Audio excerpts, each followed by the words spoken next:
राम अवतार रामचंद्र प्राचीन भारत में जन्मे एक महापुरुष थे। हिंदू धर्म में राम विष्णु के 10 अवतारों में से एक हैं। राम अयोध्या के राजा दशरथ और रानी कौशल्या के सबसे बड़े पुत्र थे। राम की पत्नी का नाम सीता था, जो लक्ष्मी का अवतार मानी जाती है, और इनके 3 भाई थे, लक्ष्मण, भरत और शत्रुघ्न। हनुमान भगवान राम के सबसे बड़े भक्त माने जाते हैं। राम ने राक्षस जाति के राजा रावण का वध किया। माना जाता है कि राम का जन्म प्राचीन भारत में हुआ था। उनके जन्म के समय का अनुमान सही से नहीं लगाया जा सका है, परंतु विशेषज्ञों का मानना है कि राम का जन्म तकरीबन आज से 9000 वर्ष 7323 ईसा पूर्व हुआ था। धर्म के मार्ग पर चलने वाले राम ने अपने तीनों भाइयों के साथ गुरु वशिष्ठ से शिक्षा प्राप्त की। किशोरवय में विश्वामित्र उन्हें वन में राक्षसों द्वारा मचाए जा रहे उत्पात को समाप्त करने के लिए गए। राम के साथ उनके छोटे भाई लक्ष्मण भी इस कार्य में उनके साथ हो गए। राम ने उस समय ताड़का नामक राक्षसी को मारा तथा मारीच को पलायन के लिए मजबूर किया। इस दौरान ही विश्वामित्र उन्हें मिथिला लेकर गए। वहां के विदेह राजा जनक ने अपनी पुत्री के विवाह के लिए एक समारोह आयोजित किया था। भगवान शिव का एक धनुष था, जिस पर प्रत्यंचा चढ़ा देने वाले शूर से सीता का विवाह किया जाना था। बहुत सारे राजा महाराजा उस समारोह में पधारे थे।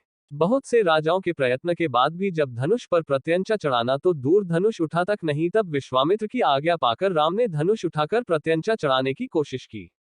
उनकी प्रत्यंचा चढ़ाने की कोशिश में वह महान धनुष ही घोर ध्वनि करते हुए टूट गया।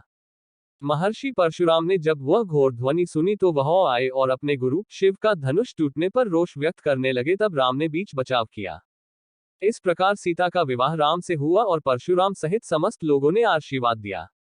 राजा दशरथ वानप्रस्थ की ओर अग्रसर हो रहे थे, अतः उन्होंने राज्यभार राम को सौंपने का सोचा। उस समय राम के अन्य 2 भाई भरत और शत्रुघ्न अपने ननिहाल कैकेयी गए हुए थे। मंथरा, जो रानी कैकेयी की दासी थी, ने कैकेयी को भरमाया कि राजा तुम्हारे साथ गलत कर रहे हैं। तुम राजा की प्रिय रानी हो तो तुम्हारी संतान को राजा बनना चाहिए, पर राजा दशरथ राम को राजा बनाना चाहते हैं। कैकेयी चाहती थी उनके पुत्र भरत राजा बने, इसलिए उन्होंने राम को दशरथ द्वारा 14 वर्ष का वनवास दिलाया। राम ने अपने पिता की आज्ञा का पालन किया। राम की पत्नी सीता और उनके भाई लक्ष्मण भी वनवास गए थे। वनवास के समय रावण ने सीता का हरण किया था। राम अपने भाई लक्ष्मण के साथ सीता की खोज में दर दर भटक रहे थे। तब वह हनुमान और सुग्रीव नामक 2 वानरों से मिले। हनुमान राम के सबसे बड़े भक्त बने। सीता को बचाने के लिए राम ने हनुमान और वानर सेना की मदद से रावण से युद्ध किया और उसे परास्त किया था। भगवान राम ने जब रावण को युद्ध में परास्त कर दिया, तब उसके छोटे भाई विभीषण को लंका का राजा बना दिया। राम, सीता, लक्ष्मण और कुछ वानर जन पुष्पक विमान से अयोध्या को प्रस्थान कर गए। वहां सबसे मिलने के बाद राम और सीता अयोध्या के राजा और रानी का पद स्वीकार किया।